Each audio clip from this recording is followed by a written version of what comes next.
حضرت امام حسین رضی اللہ تعالی عنہ جب راستے میں تھے اور حر بن یزید ریاحی مقابلے میں آ گیا اور ان کے ساتھ کوفی بھی تھے، تو اس وقت ان سے مخاطب ہو کر کے کوفیوں سے آپ نے ایک خطبہ ارشاد فرمایا کہ لوگوں، میں تمہیں بتانا چاہتا ہوں کہ میں کیوں یہاں آیا ہوں، میرے آنے کا مقصود کیا ہے۔ سلطنت کے حصول کے لیے حضرت امام حسین نہیں آئے۔ اقبال نے کہا مدعاش سلطنت بودے اگر، خود نہ کر دے با چنی ساما سفر۔ اگر ان کا مقصود سلطنت اور تخت و تاج ہوتا تو وہ اتنے تھوڑے افراد کے ساتھ اور بچوں کے ساتھ یہاں نہ آتے۔ ان کا مقصود یہ نہیں تھا۔ ان کا مقصود کیا تھا اور وہ کیوں آئے تھے، ذرا ان کے کلمات سنیے، اس سے آپ کو فلسفہ شہادت حسین بھی سمجھ میں آئے گا اور امام حسین رضی اللہ تعالی عنہ کے قیام کا مقصد بھی سامنے آئے گا۔ ہم تو یزید کے اس لیے خلاف ہیں کہ اس نے امام حسین رضی اللہ تعالیٰ عنہ کو شہید کیا ہے، وہ قاتل اہل بیت ہے، لیکن جب امام حسین رضی اللہ تعالیٰ عنہ یزید کے مقابلے میں کھڑے ہوئے تھے اس وقت تو وہ قاتل اہل بیت نہیں تھا۔ یہ جرم تو اس کے نامہ سیاہ میں بعد میں آیا، جب وہ کھڑے ہوئے تھے تو ان کے نزدیک تو یہ بات نہیں تھی جو ہمارے نزدیک ہے۔ امام حسین رضی اللہ تعالیٰ عنہ ان کے اعیان و انصار کا قتل کرنا بہت بڑا جرم ہے اور اس وجہ سے بھی ہم یزید کے خلاف ہیں، لیکن اس کی دوسری وجہ وہ ہے جس وجہ سے امام حسین یزید کے خلاف تھے، ہم بھی اسی وجہ سے یزید کے خلاف ہیں۔ اب وہ کیا وجہ تھی جو امام حسین رضی اللہ تعالی عنہ نے بیان فرمائی؟ یہ کوئی مبہم وجہ نہیں ہے کہ زمانے تک پہنچی نہیں ہے۔ یہ الگ بات ہے کہ کربلا کو ایک کہانی اور ایک قصہ بنا کر کے جو ہے وہ لوگوں کے اندر مروج کیا گیا اور اس کی معنویت، اس کی حقیقت اور اس کی مقصدیت پر پردے آ گئے۔ سنو امام حسین رضی اللہ تعالیٰ عنہ نے کیا فرمایا، الا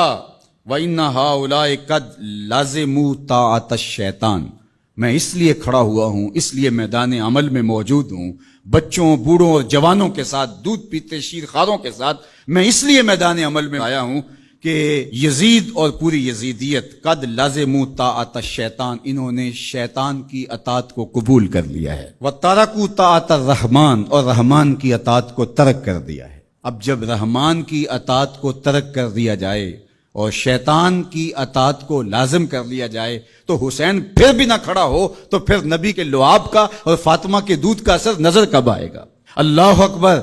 اہل بیت کو سفینہ نوح کی مثال قرار دیا اور وہ کشتی ہیں، اور جب طوفان آئیں گے تو کشتی اس وقت کام دے گی۔ اگر کوئی فوج میں بھرتی ہو اور جب جنگ لگے تو اس وقت وہ چھٹی پہ چلا جائے، تو یہ سوائے لطیفے کی اور کیا ہو سکتا ہے؟ جب حضور نے اہل بیت کو کشتی قرار دیا تو جب امت پر طوفان آیا اور شیطنت پورے جوبن پر آئی، اگر یہ کشتی آج نہیں کام آنا تھا تو پھر کب کام آنا تھا؟ اس لیے حسین ابن علی کو اس وقت کھڑا ہونا پڑا، اس لیے کہ کشتی نے طوفانوں میں ہی تو کام آنا ہے اور طوفان تو بفر چکے ہیں۔ انہوں نے قد لازموا طاعت الشیطان، شیطان کی اطاعت کو لازم کر لیا تھا، وترکوا طاعت الرحمن، اور رحمان کی اطاعت کو ترک کر دیا تھا، وَأَظْهَرُ الْفَسَادِ، اور فساد بپا ہو گیا تھا، وَأَطَّلُوا الْحُدُودِ، حدود شرع کو معطل کر دیا گیا ہے، وَأَحَلُّوا حرام اللہ وَحَرَّمُوا حَلَالَهُ، اللہ نے جن چیزوں کو حلال کیا ہے اس نے حرام کر دیا اور جس کو اس نے حرام کیا اس نے اس کو حلال کر دیا۔ اب یہ ہیں یزید کے کرتوت، یہ ہے اس کا عمل۔ تو حضرت امام حسین نے فرمایا مجھے بتاؤ، جب میرے رسول کی شریعت پامال ہو رہی ہو، حلال کو حرام کر دیا جائے، حرام کو حلال کر دیا جائے، حدوں کو معطل کر دیا جائے اور فساد بپا ہو جائے،